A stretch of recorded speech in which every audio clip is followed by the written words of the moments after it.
Hello, James. So the attribute I'll be discussing today is the omnipresence of God. Omnipresent is made of two words, omni, coming from the Latin word for all, and then present. And so omnipresent means all present or everywhere present. The omnipresence of God means that God is not limited or confined with respect to physical space. It also means that God is present everywhere with the fullness of all that He is.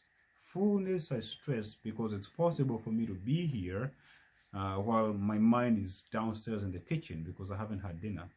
But God is present. He's present here, as I record this video, but He's also present with you, whether you're attending to family matters or you're grading, whatever you're doing. He's also present with a woman, in a hospital giving birth somewhere in a remote hospital in China, or anywhere else.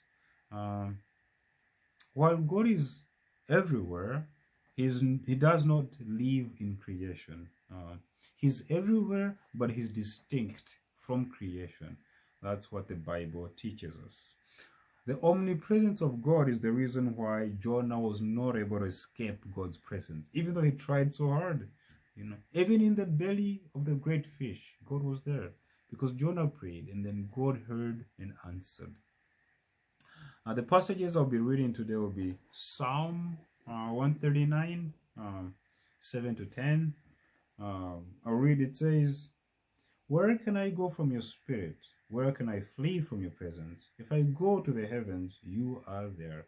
If I make my bed in the depths, you are there. If I rise on the wings of the sea, if I settle on the far side, if I rise on the wings of the dawn, if I settle on the far side of the sea, even there, your hand will guide me. Your right hand will hold me fast."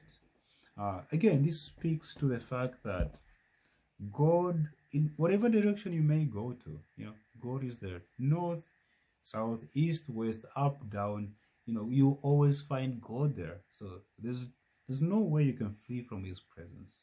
He's always there. And then Isaiah 23, verses 23, 24. Verse 23 says, "Am I only a God nearby, declares the Lord, and not a God far away?" Again, it's a rhetorical question because God is both a God nearby and a God far away. He's a God who's far away in the sense He's beyond us, He's grand, He's all-encompassing. And yet, He's also a God who's nearby. He's close by, He's readily available, He's intimate, He's personal. Verse 24 says, "Who can hide in the secret places? So that I cannot see them, declares the Lord. Do not I fill heaven and earth, declares the Lord." And again, this is that picture of God being everywhere, as we saw in Psalm 139. He fills the heavens, He fills the cosmos and all creation, and He fills the earth. He fills all. He's everywhere. The applications for God's omnipresence. The first one is that, it's the reason why the psalmist in Psalm 23, verse 4 could say, "Even though I walk through the valley of the shadow of death, I'll fear no evil, for you are with me, and your rod and your staff, they comfort me."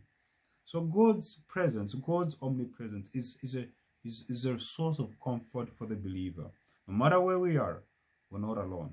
No matter the depth of our loneliness, God is there. God's omnipresence is also the reason why we can pray for people in faraway lands. And we know that God will act because He's there. We can pray for people in Israel and Palestine, people in our loved ones in foreign lands. God is there and He will act because He's omnipresent. The contemporary issue I chose was the declining church attendance.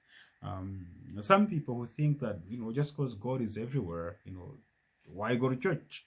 But God in Deuteronomy 12 verse 5, He says, He talks about choosing a place where He will make His name to be honored. So God, and that place in the Old Testament was the temple where the Israelites gathered. Today it's the church.